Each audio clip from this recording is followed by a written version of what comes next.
As I stood in the dim light of our kitchen, the smell of burnt toast lingering in the air, I couldn't shake the image of her with him, the farmer. The way she laughed, the way her eyes sparkled with a joy I hadn't seen in years. It was a betrayal that cut deeper than any knife. I had always thought our love was unbreakable, but here I was, standing on the precipice of a dark decision. My name is David Reynolds, and I've lived in this small town of Maplewood for most of my life.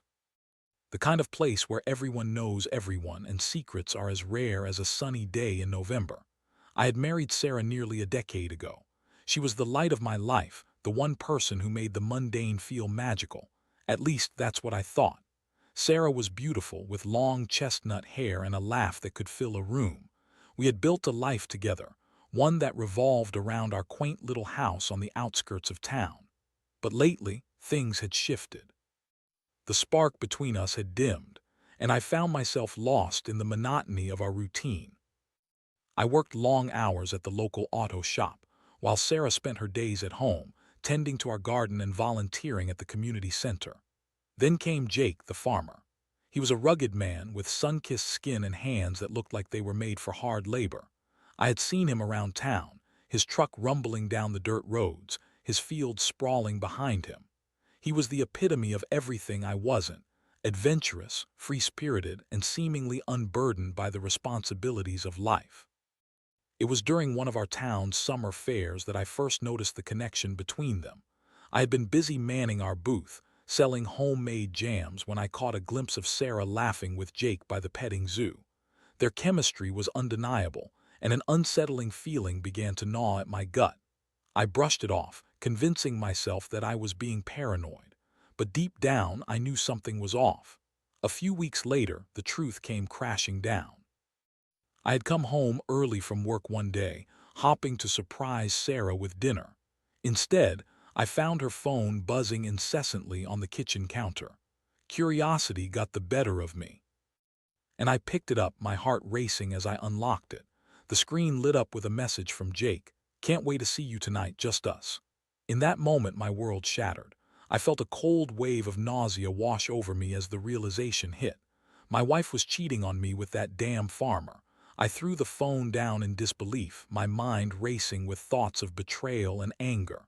How could she do this to me? I had given her everything. When Sarah walked in moments later, her smile faded as she saw the look on my face. "David, I can explain," she stammered, but I couldn't hear her excuses. The hurt was too raw, too deep. I felt a rage building within me, a darkness that I had never known existed. As she tried to reach for me, I stepped back, the emotional distance between us now a chasm. "You were supposed to be mine, Sarah," I said, my voice low and trembling with suppressed anger. "And you went and threw it all away for a farmer." Her eyes widened, and I could see the guilt washing over her like a tide, but it was too late for apologies. I was not the man who would simply forgive and forget. I was a man who had been wronged, and I was going to make sure she felt the consequences of her actions. I had to act. The thought of him with his calloused hands and sun-kissed skin made my blood boil. I envisioned his fields, lush and green, a stark contrast to the barren wasteland I was about to create. I would ensure his crops failed just as my marriage had. But how?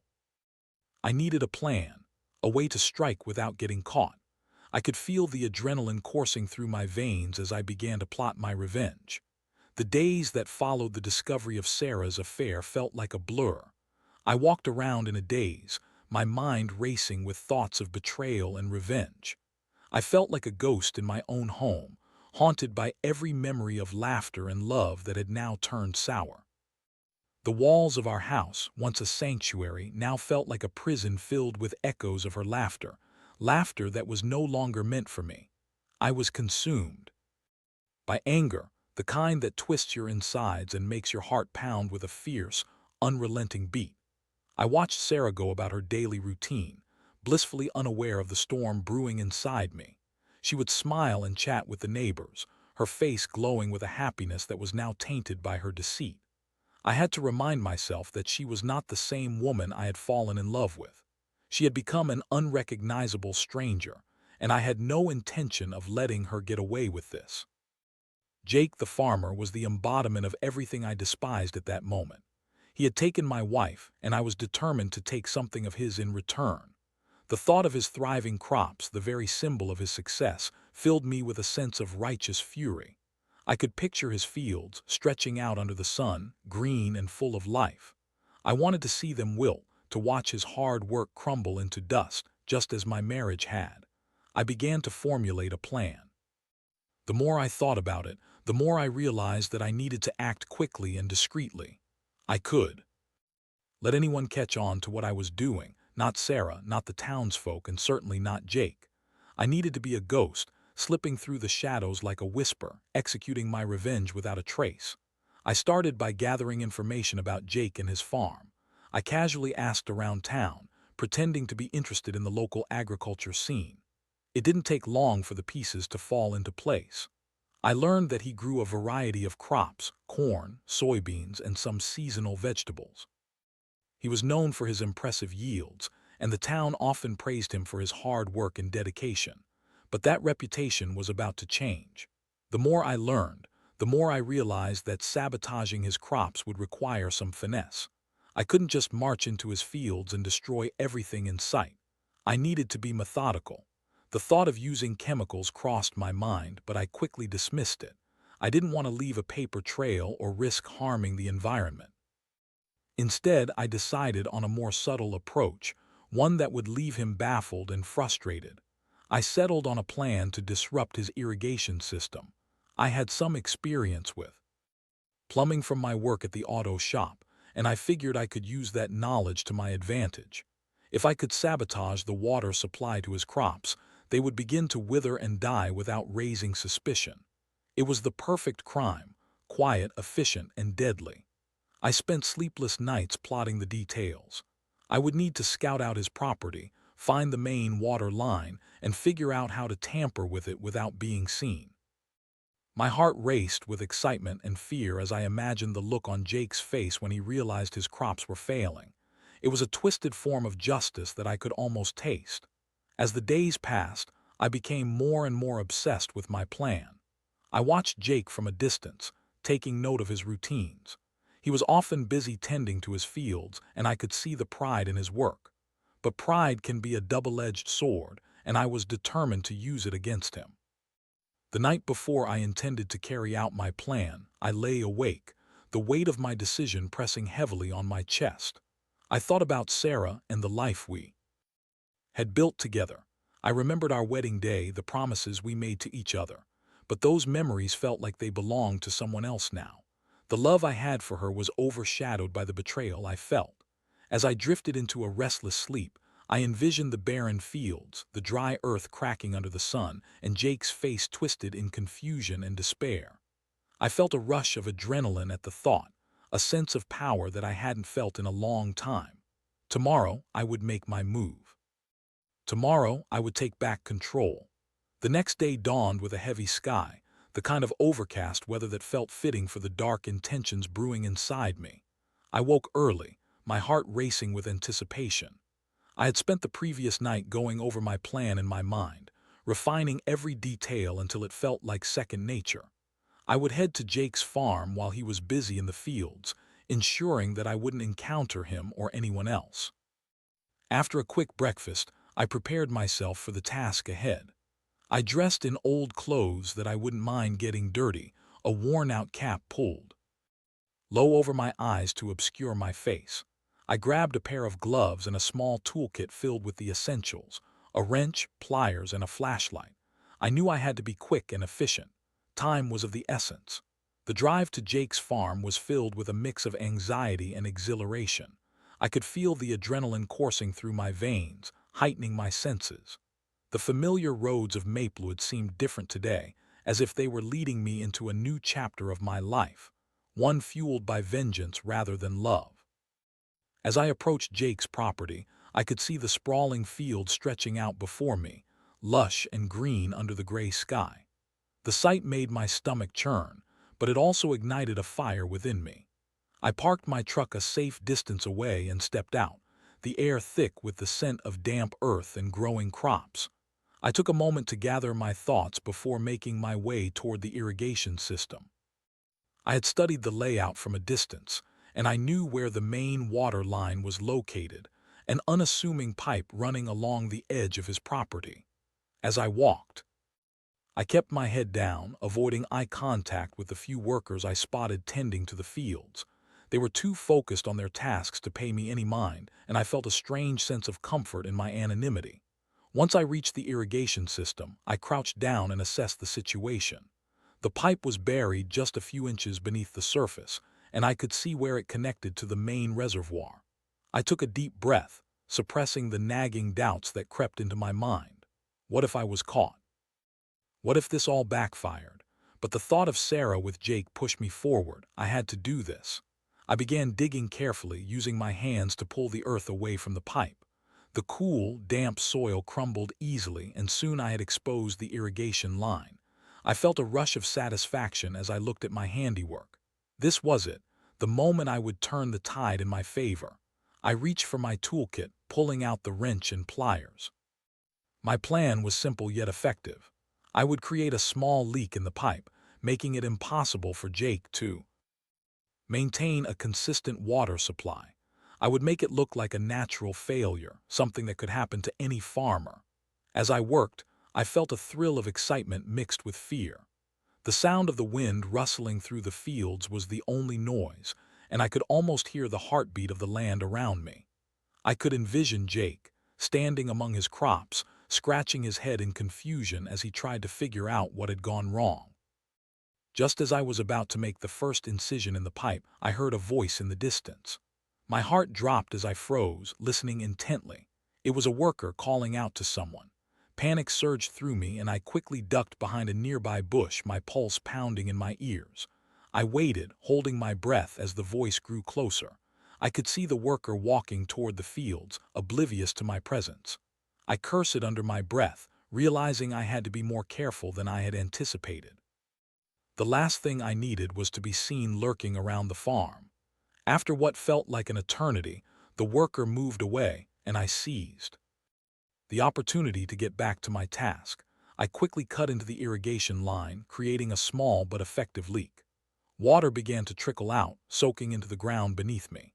I felt a rush of satisfaction, but it was quickly tempered by the realization that I needed to cover my tracks. I hastily filled in the hole I had created, making sure to leave no evidence of my presence. As I stood up, brushing the dirt from my hands, I took a moment to survey the fields one last time.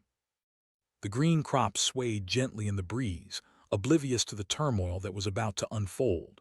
With my heart racing, I retraced my steps back to my truck, adrenaline still coursing through my veins. I could hardly believe what I had just done. I had crossed a line that I could never uncross, and the weight of that realization settled heavily on my shoulders.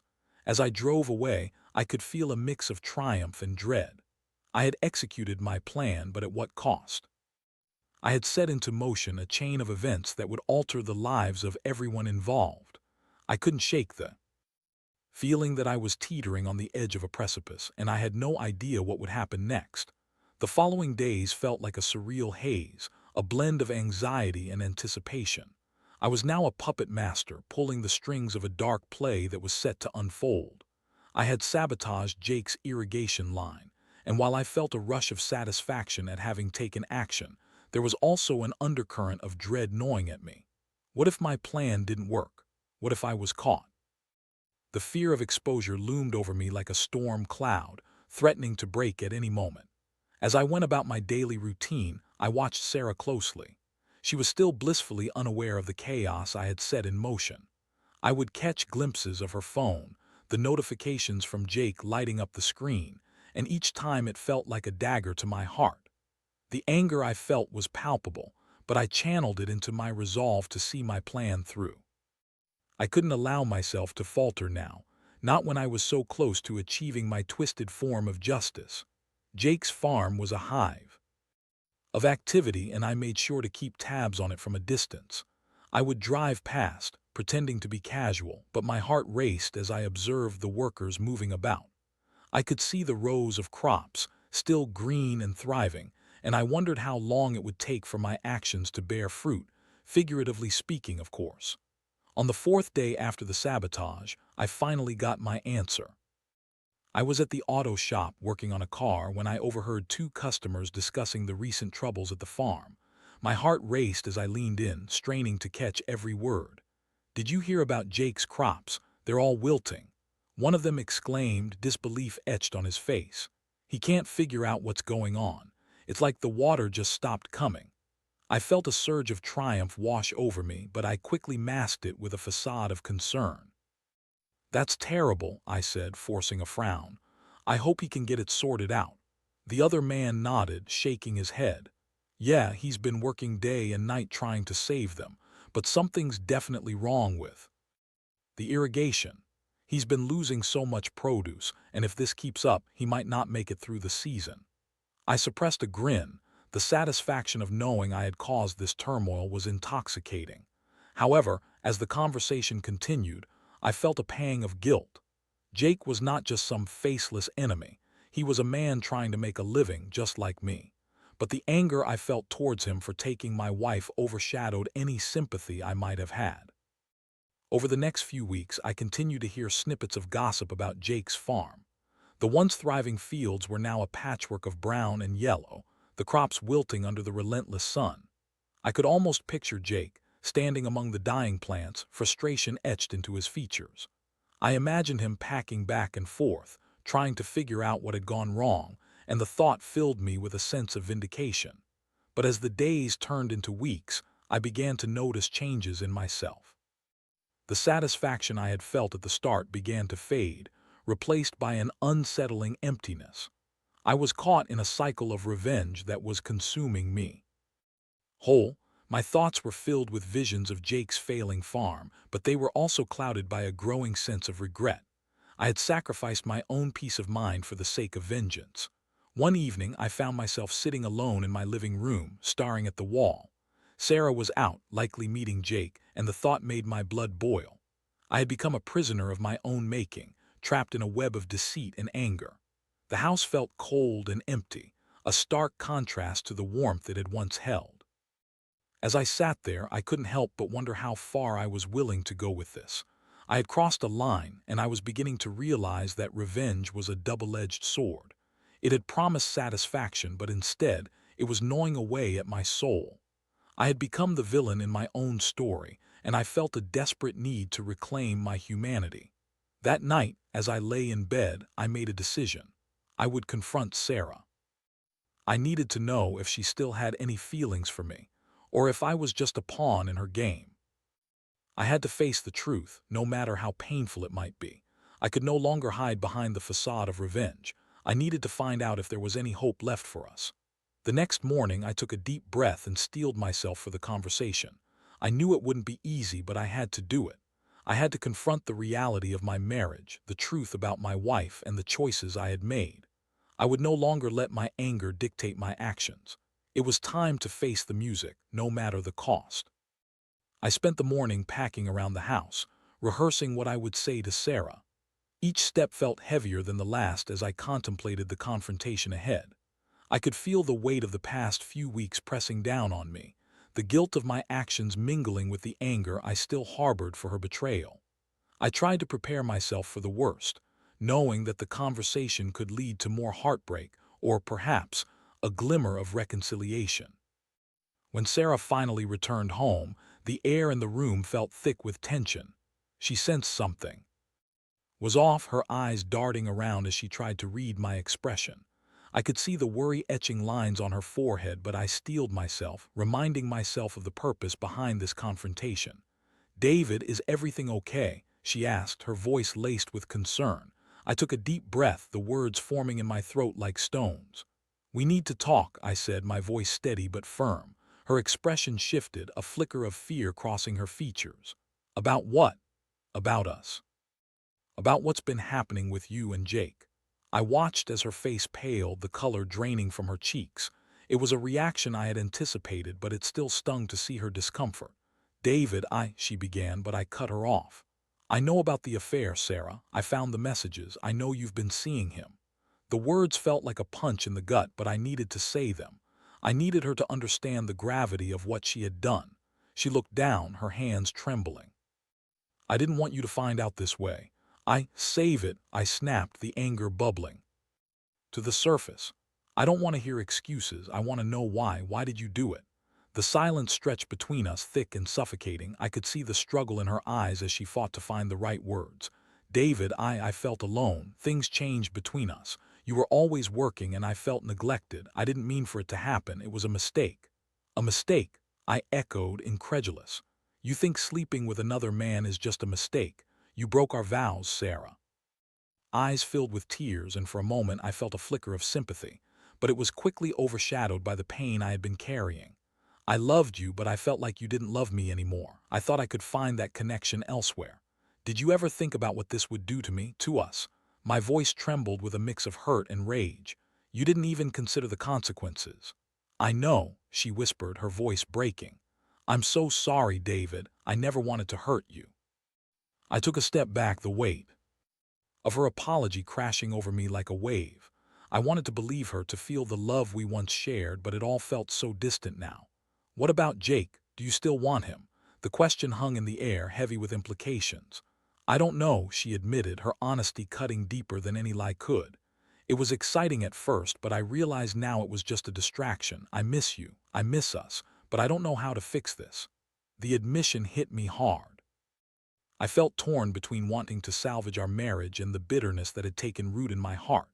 The images of Jake's crops failing, of my revenge, flickered in my mind. I had sought to destroy him, but now I was faced with the reality of what I was destroying in my own life.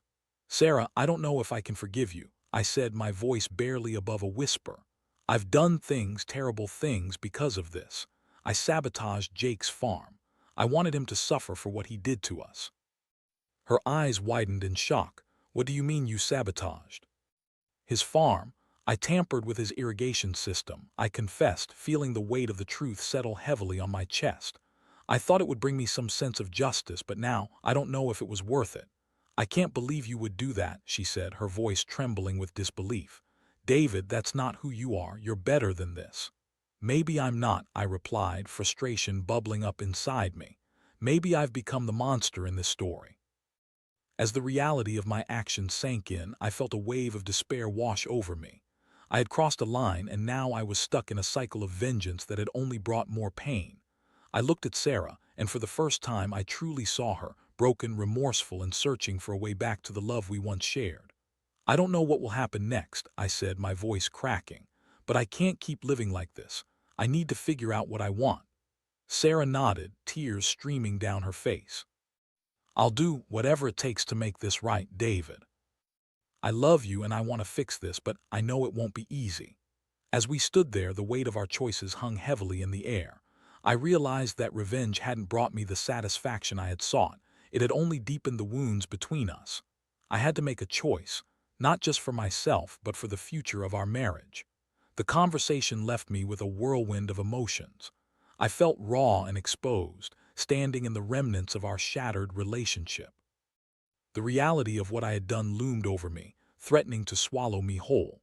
I had gone down a dark path fueled by anger, and now I was faced with the consequences, both for myself and for Sarah. As the days passed, I found myself in a state of introspection. I had to confront not only my feelings for Sarah, but also the darkness that had taken root in my heart. I realized that revenge had been a hollow victory, one that had only served to deepen my pain. I had sabotaged Jake's farm, but in doing so, I had sabotaged my own soul. I made the decision to come clean. Jake. It was a daunting thought, but I knew I couldn't hide from the truth any longer. My actions had caused him suffering, and while I still felt anger towards him for his role in my marriage's demise, I also recognized that I needed to take responsibility for my choices. One afternoon, I drove to Jake's farm, my heart pounding in my chest as I approached the fields that had once been so vibrant. The sight that greeted me was disheartening. His crops were wilting, the once lush green now a patchy brown. I felt a wave of guilt wash over me, and the adrenaline that had fueled my revenge was replaced with a heavy remorse. As I stepped out of my truck, I saw Jake in the distance, kneeling in the dirt, inspecting his dying plants. He looked worn and defeated, a stark contrast to the confident man I had seen before. I hesitated for a moment, grappling with the fear of what I was about to do, but I knew I couldn't turn back. Jake, I called out, my voice cutting through the silence.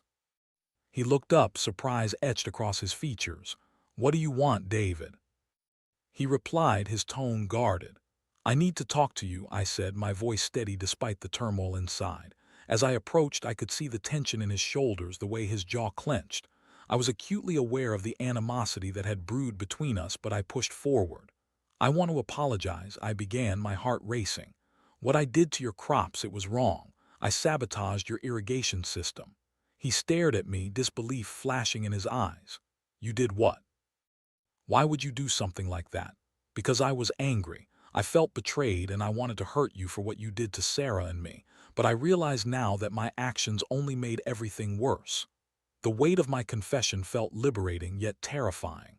You think that hurting me would make her come back to you? Jake asked, incredulity evident in his voice. You think that this is some game? No, I replied, shaking my head. I thought it would give me control, that it would make me feel better, but it didn't. It just made me feel worse. I'm sorry for what I've done and I want to make it right. He regarded me for a long moment, the tension between us palpable. I could see the conflict in his eyes, the anger mingling with a sense of disbelief. You think you can just come here and apologize and everything will be fine? I know it won't fix everything, I said, my voice earnest. But I want to help you. I want to make amends. I can't change what I did, but I can try to make it right. Jake's expression softened slightly, the anger in his eyes giving way to a flicker of understanding. You can't just undo the damage you've done, David. But if you're serious about helping, then maybe we can figure something out. With that, we began to talk about the possibilities of restoring his farm. I offered to assist him in repairing the irrigation system, and together we brainstormed ways to salvage the remaining crops. It was a small step, but it felt monumental. I was no longer just a man consumed by rage. I was someone willing to take responsibility for my actions. As the weeks went by, I found myself spending more time at the farm. Working alongside Jake, I gained a newfound respect for the hard labor that went into farming.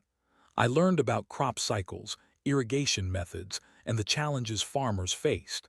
It was a humbling experience, one that allowed me to shift my focus from revenge to redemption. Meanwhile, Sarah and I began to navigate the rocky terrain of our relationship. We attended couples therapy, where we explored the roots of her infidelity and my deep-seated anger. It was painful, but it was also necessary. We slowly began to rebuild the trust that had been shattered, learning to communicate openly about our feelings and fears. Through this journey, I discovered that healing takes time. It wasn't a linear process. There were setbacks and moments of doubt. But I was determined to fight for our marriage, just as I had fought against the darkness inside me. As I stood one evening in the fields, watching the sun set over the horizon, I felt a sense of peace wash over me. I had learned that vengeance only breeds more pain, while forgiveness and understanding pave the way for healing. I had faced my demons, and through that confrontation, I had found a path to redemption, not just for myself, but for Sarah and Jake as well. In the end, I realized that the true victory was not in destroying another man's livelihood, but in rebuilding my own life and finding a way back to love, both for Sarah and for myself.